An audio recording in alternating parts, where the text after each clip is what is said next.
ভারত থেকে কর্মকর্তারা আসছে, ভারত থেকে মন্ত্রীরা আসছে যে এখানে নৌকার মালিক একমাত্র হাসিনা, তাকেই ক্ষমতায় রাখতে হবে।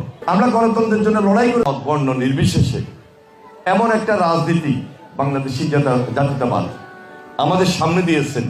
এখানে আমরা আর আপনাদের মধ্যে কোনো ভেদাভেদ নেই, কোনো পার্থক্য নেই। এই সমাজটার মধ্যে আমরা একসঙ্গে আছি, একসঙ্গে চলছি।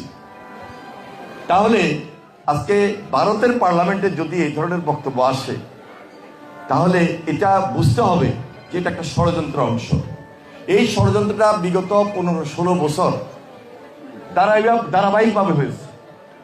ভারত থেকে সচিব এসেছে যে বাংলাদেশের নির্বাচন ব্যাপারে ইন্টারফেয়ার করছে, ভারত থেকে কর্মকর্তারা আসছে, ভারত থেকে মন্ত্রীরা আসছে যে এখানে নৌকার মালিক একমাত্র হাসিনা, তাকেই ক্ষমতায় রাখতে হবে। ওনারা শুধু হাসিনাকেই ক্ষমতায় রাখবেন, আর কারোর ভালো দেখবেন না, আর কোনো নিরপেক্ষ নির্বাচন হইতে পারবে না।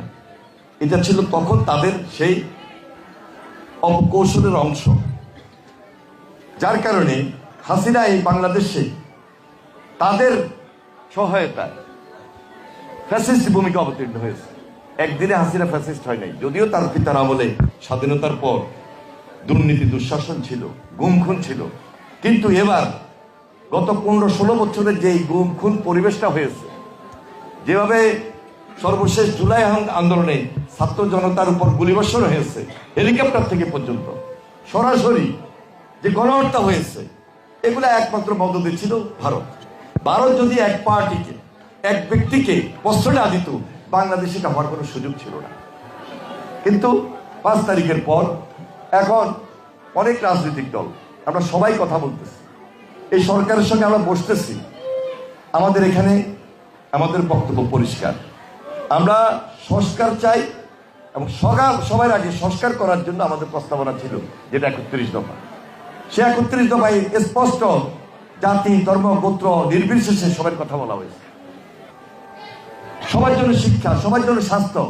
এই যে মিডিয়াতে আপনারা যারা আছেন, সেখানে মিডিয়া কমিশনের গঠনের কথা বলা হয়েছে, বিচারালয় বলেন, আইনের শাসনে বলেন, সবকিছু সেখানে সংস্কার করে বাংলাদেশে একটা নতুন শাসন ব্যবস্থা, সুশাসন প্রতিষ্ঠা করার জন্য সেখানে স্পেসিফিক বলা হয়েছে। তার মানে কি, আমরা সংস্কারের উপর সবচেয়ে বেশি গুরুত্ব দিয়েছি। এই সংস্কার আমরা আজকে চাই না, এই সংস্কার আমরা 5 বছর আগে ধারাবাহিকভাবে চাইতে চাইতে আজকে এটা 31 দফায় উত্তীর্ণ হয়েছে। আমরা গণতন্ত্রের জন্য লড়াই করেছি, সংগ্রাম করেছি ভোটের জন্য, কারণ আমার ভোট আমি দিব। কিন্তু আমার ভোট আমি না দিয়ে ভারতের মদতে এক ব্যক্তি শাসন করবে, ফ্যাসিস্ট শাসক হবে, কর্তৃত্ববাদী শাসন থাকবে, এটা তো আমরা কখনো চাই নাই। যার কারণে দেশের গণতন্ত্র ছিল হুমকির মুখে। কিন্তু আজকে পরিবর্তিত সময়ে নতুন অধ্যায়ে আমরা একত্রিত হয়েছি। এই অধ্যায়ের মধ্যে সবাই মিলে মিশে বাংলাদেশ, সবার আগে বাংলাদেশ, সবাইকে নিয়ে বাংলাদেশ, বাংলাদেশকে আমরা প্রায়োরিটি দিচ্ছি, বাংলাদেশের মানুষের সেন্টিমেন্টকে প্রায়োরিটি দিচ্ছি। এই জন্য আমরা বলছি, বিগত দিনে যারা অত্যাচার, নির্যাতন, গুম খুনের সঙ্গে, দুঃশাসনের সঙ্গে জড়িত ছিল, তাদের বিচার আগে করতে হবে। আপনি যত তাড়াতাড়ি বিচার করবেন হাসিনা গঙ্গের দোষকদের, হাসিনার পরিবারের, তত তাড়াতাড়ি আওয়ামী লীগ নিষিদ্ধকরণ হবে। এই জন্য এই বাংলাদেশটাকে রক্ষা করতে হলে আমরা, আপনারা আলাদাভাবে হওয়ার কিছু নাই। সকল ধর্ম, বর্ণ নির্বিশেষে আমরা এক এবং একত্রিতভাবে থাকবো ঐক্যের ভিত্তিতে। সে ঐক্যটা হবে সুদৃঢ় ঐক্য। সুতরাং আগেই বলেছি, বাংলাদেশের সমস্যাটা যতদিন ছিল, এটা হাসিনার সমস্যা ছিল, ব্যক্তির সমস্যা, ফ্যাসিবাদের সমস্যা ছিল, ব্যক্তির সমস্যা। বাংলাদেশের মানুষের সমস্যা তারাই তৈরি করেছে যারা বাংলাদেশকে মদত দিয়েছে।